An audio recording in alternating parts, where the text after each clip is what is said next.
Hello दोस्तों, आप सभी का स्वागत है हमारे यूट्यूब चैनल माइंडेड स्टडी 22 पर। मेरा नाम है हरिओम और हम क्लास 9th की हिस्ट्री बुक का पहला चैप्टर देख रहे हैं जिसका नाम है फ्रांसीसी क्रांति। और जो आज हम टॉपिक शुरू करने वाले हैं उसका नाम है क्रांति और रोजाना की ज़िंदगी। इससे पहले भी हम और पार्ट ला चुके हैं। अगर आप पहले बार इस चैनल पे आए हैं तो आप उन वीडियो को भी देख सकते हैं। तो चलिए जल्दी से जल्दी हम अपने टॉपिक को शुरू करते हैं।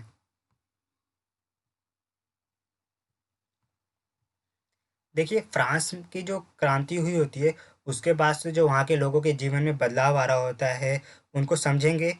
तो पहले ये है कि जब 1789 में क्या होता है, 1789 में तो क्रांति हुई होती है। तो उसके बाद से जो बदलाव आए होते हैं वो कुछ इस प्रकार से होते हैं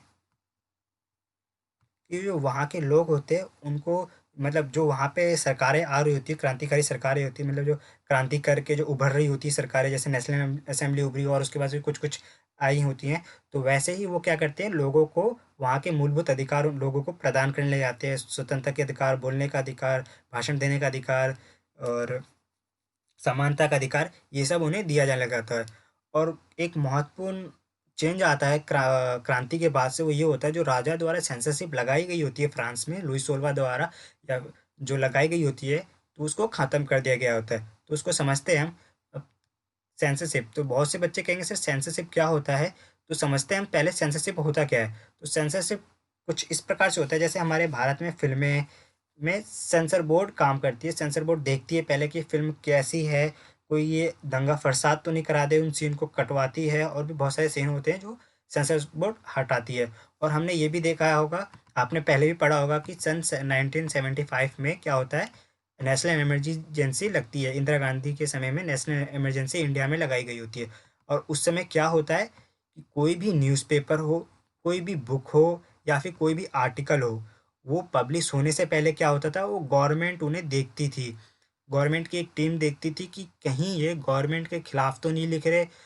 तो ये पहले देखती थी, और अगर खिलाफ लिखते थे तो प्रिंट मीडिया को बंद करा दिया जाता था या और भी। तो कुछ इसी प्रकार से फ्रांस में भी हो रहा था। जब 1789 से पहले क्या होता था, जो लुई सोल्वा था या फिर और भी सम्राट थे, वो क्या करते थे, कोई भी न्यूज़पेपर छप रहा हो या फिर कोई पुस्तकें छप रही, या फिर कोई भी लोग, कोई भी वहाँ का व्यक्ति है, वो सरकार के खिलाफ नहीं बोल सकता था, उनके खिलाफ नहीं लिख सकता था, ऐसा था। तो इसके कारण क्या होता है, सेंसरशिप की समाप्ति की जाती है। जो नई सरकारें आ रही होती है वो सेंसरशिप की पहले करते हैं क्या, समाप्ति करते हैं वो। तो चलिए दूसरा पॉइंट देखते हैं। अब सेंसरशिप की तो समाप्ति हो गई, तो उसके बाद सेंसरशिप की समाप्ति के बाद क्या होता है उसे देखते हैं हम।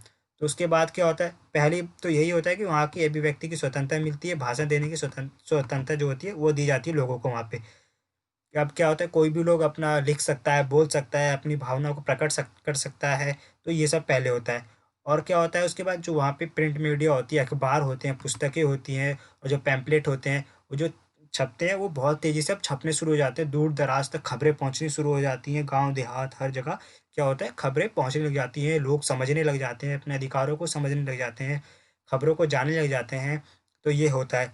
और जब प्रेस की स्वतंत्रता होती है, प्रेस की जब स्वतंत्र हो जाती है तो क्या कर सकती है, कोई भी कानून है आया है तो उस पे बोल सकती है, वो उसके बारे में लिख सकती है, लोगों को जागरूक कर सकती है। तो अब ये सब होने लग जाता है फ्रांस में, लोग जानने लग जाते हैं हाँ किस प्रकार से कानून आ रहा है, इसके क्या है क्या नहीं है, इसके गुण क्या है अवगुण क्या है, वो सब समझने लग जाते हैं। और कुछ ये इस प्रकार से यही डायग्राम है। जैसे अब क्या होता है, हर कोई तो नहीं पढ़ लिखा लिखा होता है। तो जो न्यूज़पेपर्स होते हैं, कुछ लोग तो पढ़ते, कुछ लोग नहीं पढ़ पाते हैं, तो कुछ लोग किताबें पढ़ सकते हैं, कुछ नहीं पढ़ सकते हैं। तो क्या होता है जिसके कारण, अब जैसे ये न्यूज़पेपर है, तो कोई नहीं पढ़ लिखा होता, नहीं पढ़ा लिखा होता है, तो क्या करता है, उस व्यक्ति को समझाता है, उस व्यक्ति को बताता है कि ये बात, ये कानून ये कह रहा है, ये समझाया जाता है। कुछ इस प्रकार से ये डायग्राम दिखा रहा है। ये आपके लिए मैंने डायग्राम ढूंढ के लाया है कि आप समझ सके इजीली टॉपिक को। तो ये कुछ इस प्रकार से है कि लोग दूसरे लोगों को भी समझाने लगे। जैसे हमने देखा है कि जब हम पत्र लिखते हैं तो डाकिया जाता है और बताता है कि ये चिट्ठी में ये लिखा हुआ है, पहले समय में ऐसा होता था। तो कुछ उस प्रकार से उस समय फ्रांस में होने लगा। नेक्स्ट स्लाइड देखते हैं। अब क्या होता है, जो प्रिंट मीडिया होती है उनके माध्यम से क्या होता है, दूसरे पक्ष को अपने दृष्टिकोण से सहमत कराने की कोशिश की।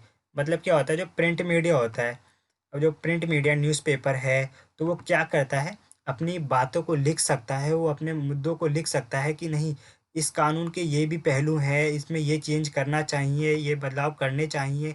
ये सब जो भी चीज़ें हैं, वो अब एक पक्ष दूसरे पक्ष को अपना दिखा सकता है, बता सकता है, व्यक्त कर सकता है, समझा सकता है कि ये भी हो सकते हैं, इसमें भी ये चेंजेस भी लानी चाहिए। मतलब अपनी भावना को वो प्रकट कर सकता था। जैसे वो अपनी नहीं लिख सकता था, उसकी लिखने की आज़ादी नहीं थी, ना वो सरकार के खिलाफ कुछ कह सकता था। तो जो कानून सरकार बना देती थी पहले वही चलता था। वो अब कोई वो कानून अच्छा हो, बुरा हो, कुछ भी हो। तो अब क्या है, नहीं, कोई भी कानून लाया गया है तो उसमें अगर कोई बदलाव है, करने हैं तो कर सकते हैं। तो कुछ इस प्रकार से हुआ। अब जो पढ़े लिखे नहीं लोग थे, तो क्या होता है, उनके लिए क्या किया जाता है, गली चौराहों पे नाटक होता है, संगीत होता है, जुलूसें निकलती हैं। तो इसके कारण भी लोग समझने लगे थे, और जो बहुत सारी संख्या में लोग जाके सिनेमा देखने लग जाते हैं, नाटक देखने लग जाते हैं। पहले देखा होगा कि ज़्यादातर नाटकें चलती थी, गली चौराहों पर नाटकें दिखाया जाता था, कानूनों के बारे में समझाया जाता था नाटक करके, या फिर कोई कोई घटना हुई उसको नाटक के द्वारा समझाया जाता था, उस भावना को लोगों तक पहुँचाया जाता था। तो कुछ इस प्रकार से। तो ये जो डायग्राम दिखा रहा हूँ मैं आपको, तो ये जो डायग्राम है वो ये दिखा रहा है कि उस समय जो सिनेमा हॉल थे या फिर नाटक दिखाने की जो जगह थी, वहाँ पे लोगों का जुलूस जाता था, वहाँ पे लोग देखते थे, और उन वो बहुत सी जानकारियाँ एकत्रित करते थे, समझते थे। और ये जो डायग्राम है, ये न्यूज़पेपर छप रहे हैं, यहाँ पे किताबें छप रही हैं, कि जो किताबें थी, न्यूज़पेपर थे, अब दूर दराज तक जाने लगे, लोग पढ़ने लगे, समझने लगे। ये कुछ इस प्रकार से है। तो इस टॉपिक में हमने यही देखा कि फ्रांस की क्रांति जो हुई, उसके बाद क्या होता है, वहाँ की रोज़ाना की ज़िंदगी में क्या चेंज आता है, तो लोगों को मौलिक अधिकार मिलते हैं, ये सब चेंजेस आ रहे होते हैं फ्रांस में। वो लोग जागरूक होने जाते हैं, अपने अपने अधिकारों को जानने लग जाते हैं। तो अगर आपको ये वीडियो अच्छी लगी हो, वैसे तो ये वीडियो यहीं तक है। अगर आपको ये वीडियो अच्छी लगी हो तो प्लीज़ चैनल को सब्सक्राइब करें, वीडियो को लाइक करें। मिलते हैं हम नेक्स्ट वीडियो में।